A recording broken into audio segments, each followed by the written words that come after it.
Thank you very much. Good afternoon right about now. We are still at the 2020 edition of the Nigeria FinTech Week. It's been 3.5 amazing days, a lot that we have learned about FinTech and the ecosystem and how we can build a better ecosystem. At this point, I'd like to, at this point, we'll be entering a session with on blockchain and CBDC. It's a part one and it's powered by Bitload4u. And that will be anchored by Jack Williams, the president of Bitload4u for Africa, and Charles Oluigbo, MD Bitload4u Africa. Both of them will run this session for the next 25 minutes. If I have Jack or Charles online, please let me know as your time starts now. Okay, Jack. Jack, you would have 25 minutes from now. If you can hear me, just say hello.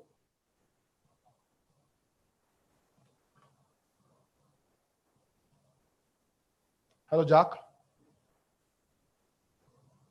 Or Charles. Okay, let me remind you of the hashtag. The hashtag is hashtag Nigeria FinTech Week and hashtag NFW 2020, hashtag day 4. This is the fourth day. This is the fourth day. We've had 3.5 amazing days already. A day packed with learnings. You can get all the recordings on YouTube for the sessions, each session that we've held. You can also interact with the platform, visit the exhibition booth, and interact with the exhibitors that made this a reality. The reality is that we live in a virtual world, and in a virtual world, one of the things that are very important is the infrastructure. We need to have infrastructure. We need to ramp up infrastructure development so that way we can build more. Yeah. Okay. Yeah. So. So there's a Tech Week platform too on the on FITC. You can see it there on FITC.com. You will see the FinTech Week platform that you can interact with there as well. Yes, one of the most important things that also that I must mention is that our startups and those innovators who are trying to solve problems. I once interviewed a lady who has watched the Silicon Valley evolve. She's the author of the book Decoding Silicon Valley. And I remember during our interaction when I asked her, what would she attribute as the success of Silicon Valley?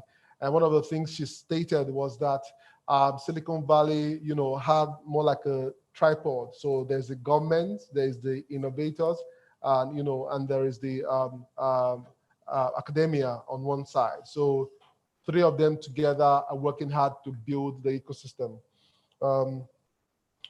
which is why later, immediately after this session, we'll be having a session by an academia who would share with us some lessons from other ecosystems. And the whole idea is to ensure that that tripod leg is complete. You have the academia, you have the entrepreneurs and the private organizations, and of course you have the government, the policymakers.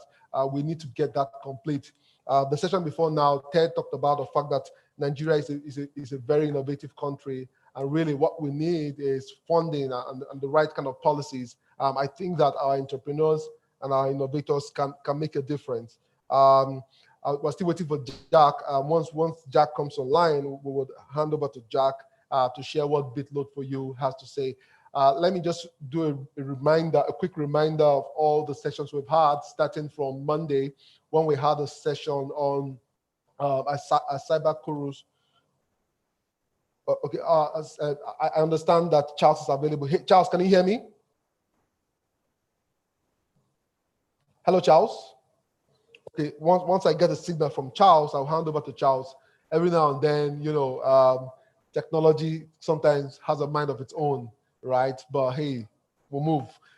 So the first day featured the session with Jay Alabraba leading that session, the co-founder of Paga, where alongside other panelists, they try to talk about the need for greater synergy between security operatives and the players of the industry. It moved to a session with Binance, where Binance did a demo of their product and solution. And of course, the last session for that Monday was a session by Apollo Global Innovation that tried to talk about what students are doing in the area of fintech and technology in general. The second day was the main opening session and featured a number of sessions from executives, including the president of the Nigeria Fintech Association of Nigeria. Okay, I understand that Charles is ready. Charles, can you hear me? Hello, Charles, can you hear me? Hello, Charles, can you hear me?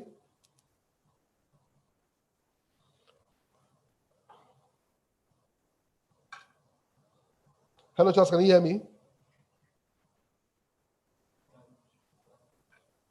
Okay, so that day featured that session, opening keynote session.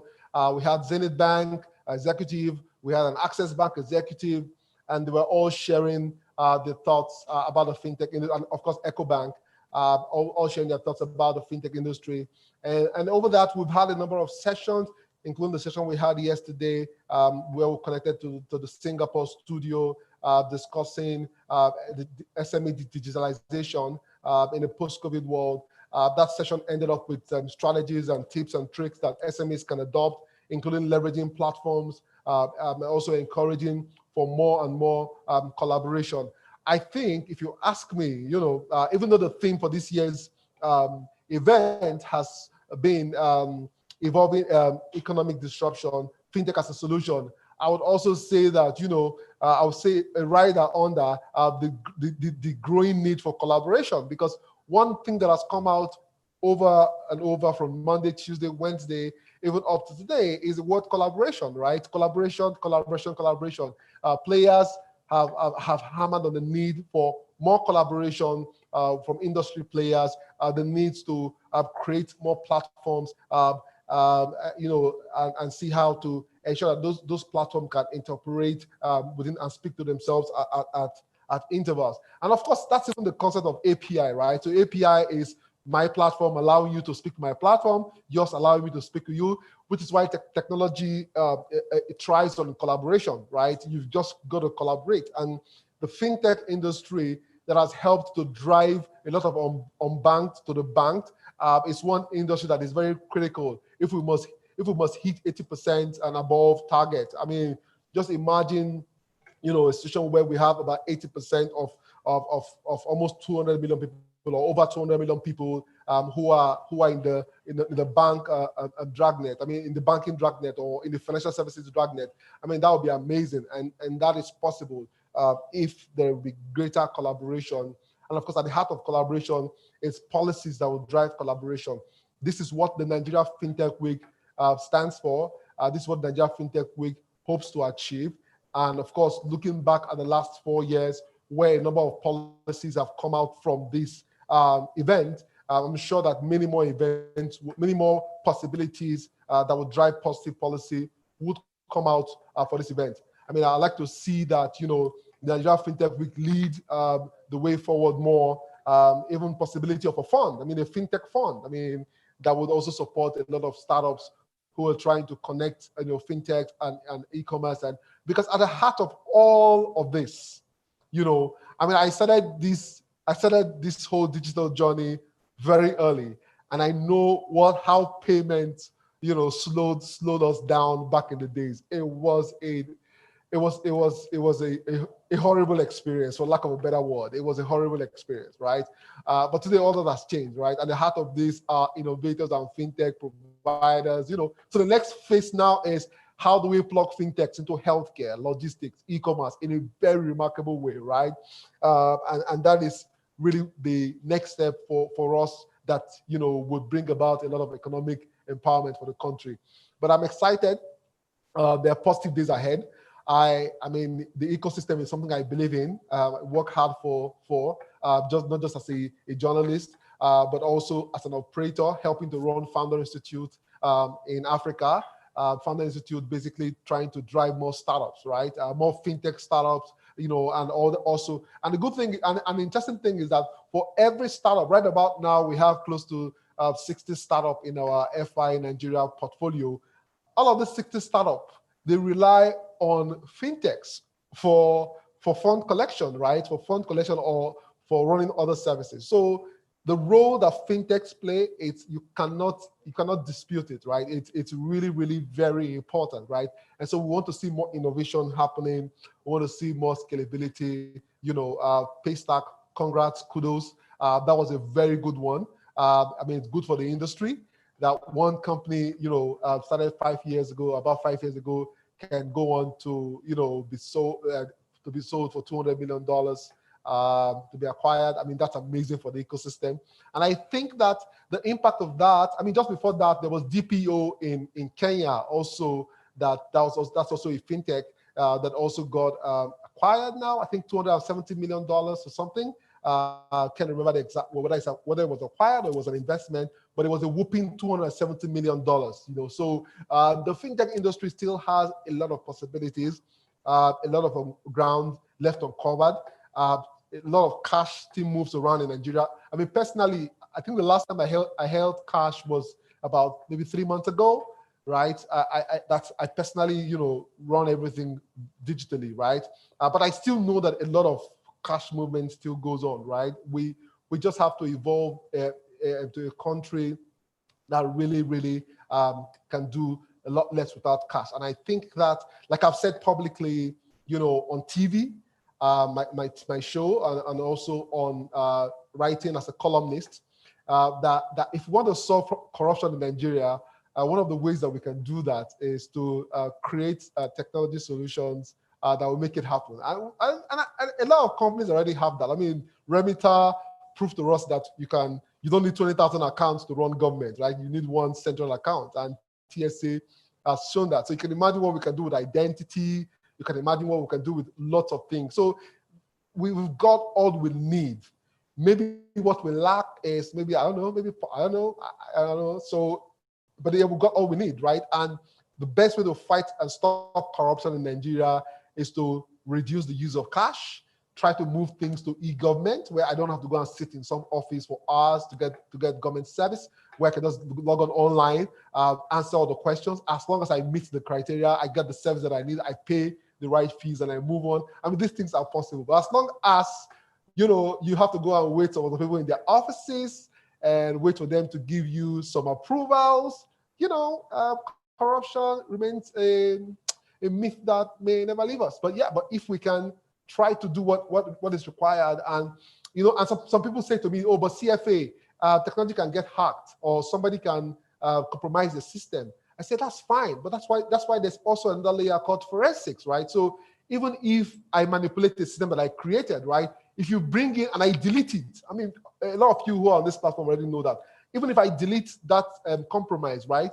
If you bring in forensics engineer or forensic experts, they would uncover that. So technology such a way creates a fail-proof approach around itself, so we can actually make the most of it. Producer, do I have anyone online at this point? This session ends in another 5 minutes. Unfortunately, we were not able to get our speakers online. Hello, Charles, can you hear me? No, hello, Jack, can you hear me? Hello, Jack, can you hear me? Well, so, but even at that, we have just about 10 minutes. So I hope they come on board so that we can round up this session. But let me also quickly say that, just to say that we live in interesting times, and the good thing is that I remain optimistic about the possibilities. I remain optimistic about the fact that more startups will emerge to solve problems. And I'm also encouraging more people to also look at startups as also an investment. Some of my friends who exited from Paystack, and went home smiling, without reeling figures. But I know a particular friend went home with 100x, so 100x of what he invested. Hey, Jack, can you hear me? If you can hear me, please speak up. Hello? Yes, Jack. Hello? Hello, can you hear me? I can hear you. I heard your hello. Yeah, can you hear me? Yeah, I can hear you. Okay, this is Charles. Sorry for the flip. We had issues with the network from my end here. So we'll be heading straight to our presentation. That's a CBDC with Bitload4u part 1 today. Okay, so yeah, that's fine. But right about now, we have 9 minutes for this session. Please, you may start. Okay.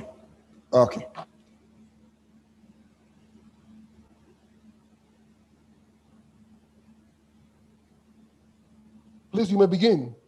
Okay, yes.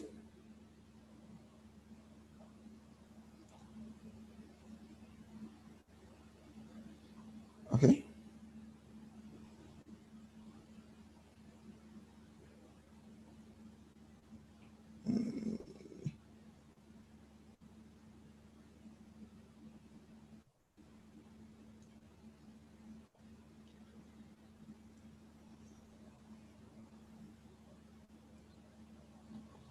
Can you see my screen? Yes. Okay.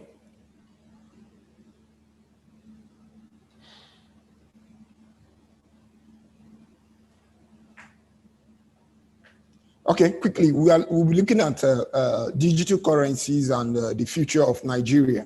So a quick one, I want to quickly look at the overview. So we made a presentation here that 15 years ago, just as we know today, Alibaba was a children's storybook. Today, Alibaba as an e-commerce giant has a revenue of 75 billion and going on. So if we had said Alibaba in 2005, it would be a major global retailer. Would be a major global retailer. You will not believe us. Hello? I don't talk. Yeah, you don't tell me to talk. Yeah. Hello? I don't talk. Hello? Can you hear me? Hello? Hello? Yes, we can hear you. Oh, okay. So if we had said that Alibaba would be an e-commerce giant in the year 2005, it would have been a news that goes by for the common man there on the streets. But today, Alibaba is a global household name and a retail giant that is admired world over. So quickly, we'll diverse into blockchain. We say the blockchain is essentially a digital ledger of transactions that is duplicated and distributed across the entire network of computer systems on the blockchain. So we said the world of payments is changing, as we all know. And today we are seeing the emergence of digital-based e-commerce, and it's going all over the world at the moment. So gone were the days of global legacy payment systems like SWIFT, SEPA, and all whatnot. So we are gradually seeing an evolution of a modern system that will pioneer the forthcoming global economy that will eventually be built on blockchain across health, across retail, across commerce, and across payments majorly. So we said SWIFT and SEPA, for example. Hello, Mr. Jack, are you there? Who controls the slides? Okay, yeah. You could take over. Oh, Charles does. Okay. Yes, you could take over. Hello, Jack? Hey, I'm here. I'm sorry for the delay, but I'm with you now. Okay, you could go ahead. Charles, are you? Can you go back to slide number 2? Sure. Well, first of all, welcome, and I am privileged and thrilled to be here and be able to share with you what I believe is one of the more important topics that we'll be discussing today, and that is the future of payments. And so that's what we'll talk about. But think back for a second before we go. Could you think back like Alabama? Think about Amazon. Had I told you that a children's story, Alibaba, would one day be a powerful $72 billion retailer, or Amazon, or the largest hotel chain in the world would not own a hotel room, you would have said to me, Jack, hey, that doesn't make sense to me. But the reality is that we are changing the world, and we're moving away from what we'll call legacy payments to digital payments. And that's what we're going to talk about today. But the foundation of what we're going to talk about is the blockchain. And I think many people that are listening to our presentation understand the blockchain probably 10 times better than I do. But there are many that don't understand it, and they don't really understand. I've been asked many times, what is a blockchain? And so what we've done is I want to talk about briefly the blockchain. If you think of it as a digital ledger of transactions, that's all it is. And that is duplicated and distributed across about 800 different network computer systems. And so looking at this is really important, that this is the foundation of what we call blockchain commerce, right? And that is, it's digital currency, much, much more than just any, this isn't about Bitcoin. It's not about Litecoin. This is about what would be, in my opinion, one of the most important steps that the country of Nigeria can take, and that is your own digital currency, a government-backed digital currency.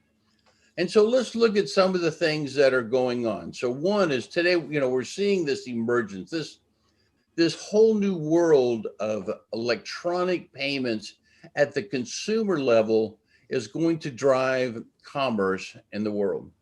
In my opinion, the days of this global legacy systems, credit cards, they're all back. Charles, go back to where we were, please. And so gone are the days of SWIFT, gone are the days of SEPA. And so a Nigerian crypto coin, a Nigerian digital currency will be able to provide simple, easy commerce to every single Nigerian citizen in a much simpler way than carrying cash with them, because they have the security of their mobile phone. And so this movement has only just begun. We've only just begun to see how blockchain commerce will touch everyone's lives. And that's kind of what we're going to talk about. Charles, next slide.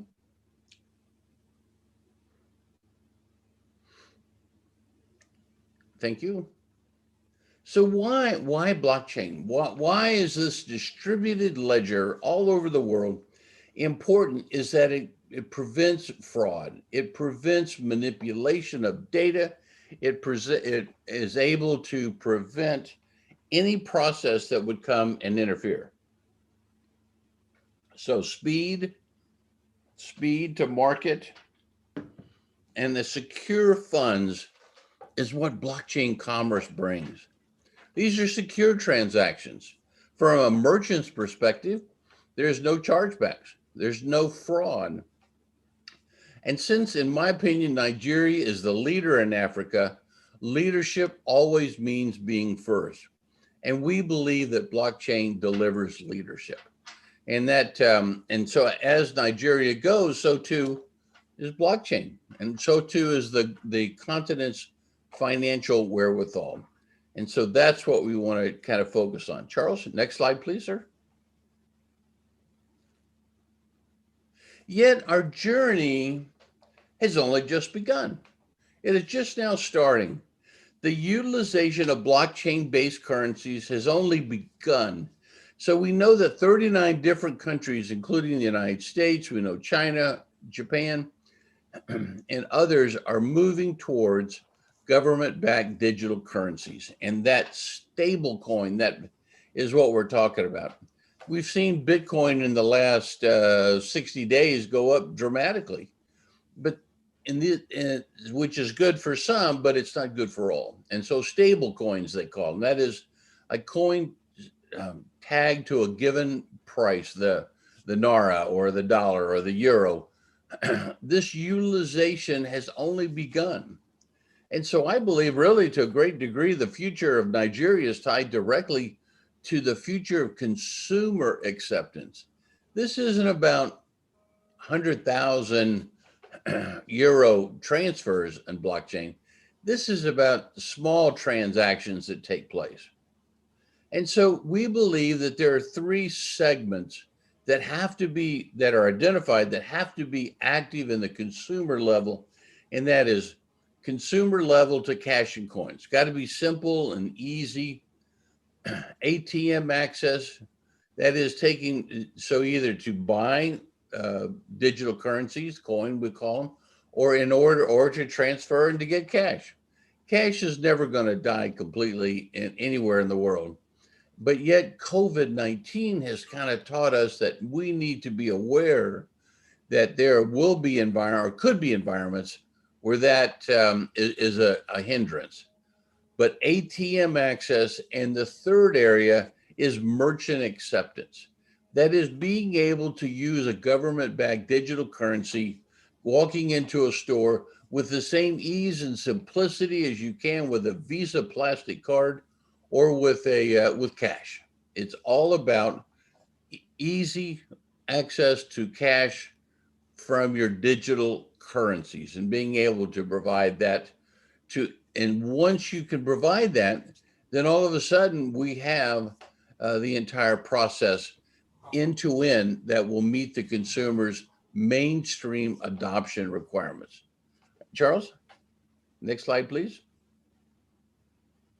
You're there. Perfect. So what is the Bitload4u? What is our vision for Nigeria? We think that there is safety, speed, security. There's multiple advantages, and yet the journey has just begun. And I don't know what we'll find as we move forward. Hello, Charles. Yeah, Yes. I'm with you. Hello, Jack. We have 2 more minutes for this session. All right. Thank you. So real quick, let me just say that once that we see that when you combine and we provide these services, but once you're able to move forward and provide a total consumer solution for the citizens of Nigeria, then you're going to be able to move forward with commerce that is fast, simple, easy, and neat. And so with that, in the timelines that we have, we're honored to be here. Thank you so much for your time. And with that, we will say goodbye. Here's our contact information, and you can see us on the links. And we look forward to hearing from you and would love to know what your thoughts are. So with that, I'll say thank you and good day. Thank you very much, Jack and Charles, from the Bitload4u Africa team. Sorry that the network issues caught up with you, but hey, thank you for your time. We appreciate what you're doing.